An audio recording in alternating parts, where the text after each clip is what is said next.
রাজধানীর সোহরাওয়ার্দী উদ্যানে চলছে আন্তর্জাতিক খতমে নবুয়াত মহাসম্মেলন। এতে অংশ নিয়েছেন 5 দেশের শীর্ষ আলেমরা। মহাসম্মেলনে যোগ দিতে ভোর থেকেই ভিড় দেখা যায় উদ্যানের আশেপাশে। সকাল 9টায় কোরআন তেলাওয়াতের মাধ্যমে শুরু হয় সম্মেলন। সভাপতিত্ব করেন সম্মিলিত খতমে নবুয়াত পরিষদের আহ্বায়ক ও খতমে নবুয়াত সংরক্ষণ কমিটি বাংলাদেশের আমির মাওলানা আব্দুল হামিদ।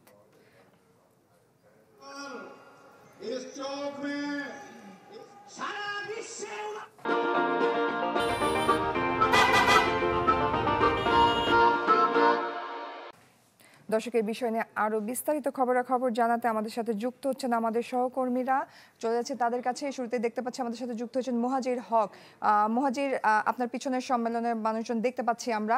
একটু জানাবেন যে এই সম্মেলনের মূল বক্তব্য বা উদ্দেশ্যটা কি এবং সেখানকার কর্মসূচি এখন কি দেখতে পাচ্ছেন আপনি?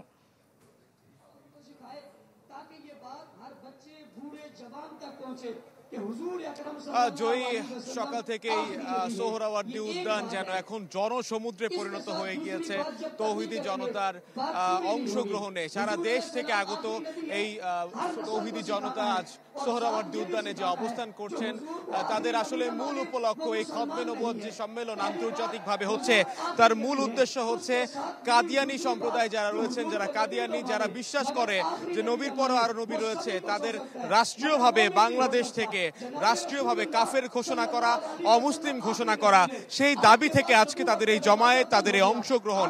আপনারা এর মধ্যে দেখতে পাচ্ছেন যে বাংলাদেশের নানা প্রান্ত থেকে ধর্মপ্রাণ মুসল্লিরা যারা রয়েছেন, তারা এই সোহরাওয়ার্দী উদ্যানে এই রোদ উপেক্ষা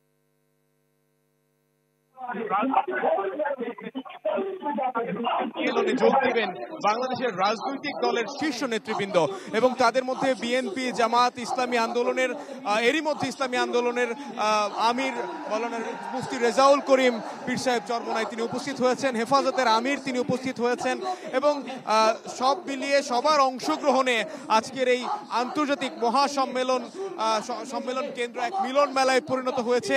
এখানে আসলে অন্য কোনো বিষয়েই কথা হচ্ছে না, একটা বিষয়েই কথা হচ্ছে কাদিয়ানিরা কেন আসলে অমুসলিম হিসেবে তারা এখানে থাকবেন, বাংলাদেশে কেন তারা আসলে অমুসলিম হিসেবেই তাদেরকে স্বীকৃতি দিতে হবে। বিশ্বের অনেকগুলো দেশেই, মুসলিম অনেকগুলো দেশে, প্রায় 40-এরও বেশি দেশে তাদেরকে কাফের ঘোষণা করা হয়েছে। এই কাদিয়ানি সম্প্রদায় যারা রয়েছেন তারা সৌদি আরবে একেবারে নিষিদ্ধ, তারা প্রবেশ করতে পারেন না।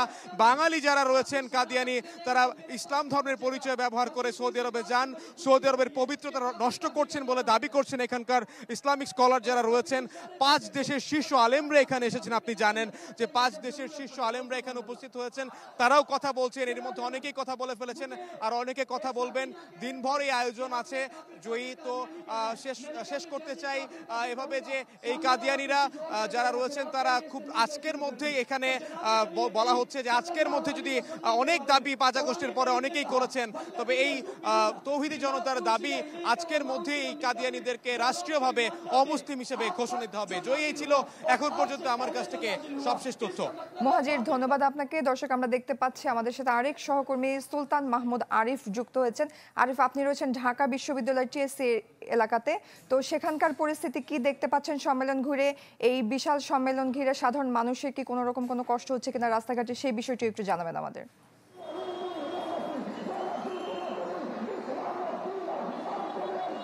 আমি এই মুহূর্তে সোহরাওয়ার্দী উদ্যানে যে কালী মন্দিরের গেটে রয়েছে, ভিতরে হাজার হাজার যে তৌহিদি জনতা তাদের অবস্থান রয়েছে। অর্থাৎ খতমে নবুয়তের যে সম্মেলন, সেই সম্মেলনের যোগদানের জন্য দেশের বিভিন্ন প্রান্ত থেকে মাদ্রাসা শিক্ষার্থী, সাধারণ মুসল্লি যারা রয়েছেন তাদের জনসমাগম হয়েছে। আমরা ওদিক থেকে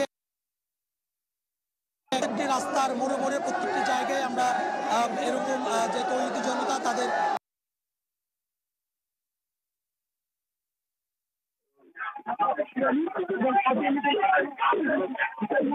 সংগঠন যে কাদিয়ানি এবং কাদিয়ানিদেরকে যেন অনতিবিলম্বে রাষ্ট্রীয় ঘোষণার মধ্য দিয়ে, সংসদে আইন পাশের মধ্য দিয়ে এই গোষ্ঠীটাকে, এই সংগঠনটাকে বা এই দলটিকে বা এই বিশ্বাসী যারা বিশ্বাসী গোলাম আহমদ কাদিয়ানি নবী এই বিশ্বাস যারা করেন তাদেরকে যেন কাফের ঘোষণা দেওয়া হয় সেই দাবি কিন্তু তারা তুলছেন। এবং আমরা সাধারণ মানুষের সাথে কথা বলেছি, তারা বলছেন যে এর মধ্য দিয়ে যতদিন বা যতক্ষণ পর্যন্ত না গোলাম আহমদ কাদিয়ানির অনুসারীদেরকে কাফের ফতুয়া দেওয়া না হবে, তাদেরকে কাফের ঘোষণা করা না হবে, ততক্ষণ বা ততদিন পর্যন্ত তাদের যে আন্দোলন, যে সংগ্রাম, সেটি তারা চালিয়ে যাবেন। এবং সেই প্রেক্ষিতেই মূলত আজকে সোহরাওয়ার্দী উদ্যানে যে খতমে নবুয়তের যে সম্মেলন, সেই সম্মেলনে তারা অংশগ্রহণ করেছেন। এখানে 5টি দেশের আলে ওলামায়ে কেরাম এই সম্মেলনে অংশগ্রহণ করেছেন এবং দেশের বিভিন্ন প্রান্ত থেকে তৌহিদি জনতা, ইসলাম প্রিয়, ধর্মপ্রিয় যারা রয়েছেন তারা এসে এখানে একত্রিত হয়েছেন। এছাড়া বাংলাদেশ জামায়াত ইসলামী, বিএনপি সহ রাজনৈতিক নেতৃবৃন্দরও কিন্তু এখানে উপস্থিত রয়েছে এবং ইসলামী দলগুলোর যে বড় বড় দলগুলো রয়েছে সেই সমস্ত দলের নেতৃবৃন্দই কিন্তু এখানে উপস্থিত রয়েছেন। তারা এখানে ঘোষণা দিবেন। ইতিমধ্যে দলের যে ইসলামী দলগুলোর নেতৃবৃন্দ রয়েছে, ওলামায়ে কেরাম রয়েছে, তারা বক্তব্য রাখছেন এবং গোলাম আহমদ কাদিয়ানিকে কেন কাফের ফতোয়া দিতে হবে, কেন তাকে কাফের ফতোয়া না দিলে গুনাহ হবে, সেটি কোরআন এবং হাদিসের আলোকে তারা বক্তব্য রাখছেন, ব্যাখ্যা দিচ্ছেন, বিশ্লেষণ করছেন। এবং বাইরে তৌহিদি জনতা যারা রয়েছেন, দেশের বিভিন্ন প্রান্ত থেকে এসেছেন, তারা নানাবিধ স্লোগান দিচ্ছেন এবং তারা বাইরে অবস্থান নিয়েছেন। ভিতরে প্রোগ্রাম চলছে, নতুন কোনো কর্মসূচি অথবা এখান থেকে কাদিয়ানিদের বিরুদ্ধে আসতে পারে। জয় আরিফ, ধন্যবাদ আপনাকে। দর্শক, রাজধানীর সোহরাওয়ার্দী উদ্যানে আন্তর্জাতিক খতমে নবুয়াত মহাসম্মেলন চলছে। আমরা আমাদের সহকর্মীদের কাছ থেকে সে বিষয় নিয়ে বিস্তারিত খবরাখবর জানছিলাম।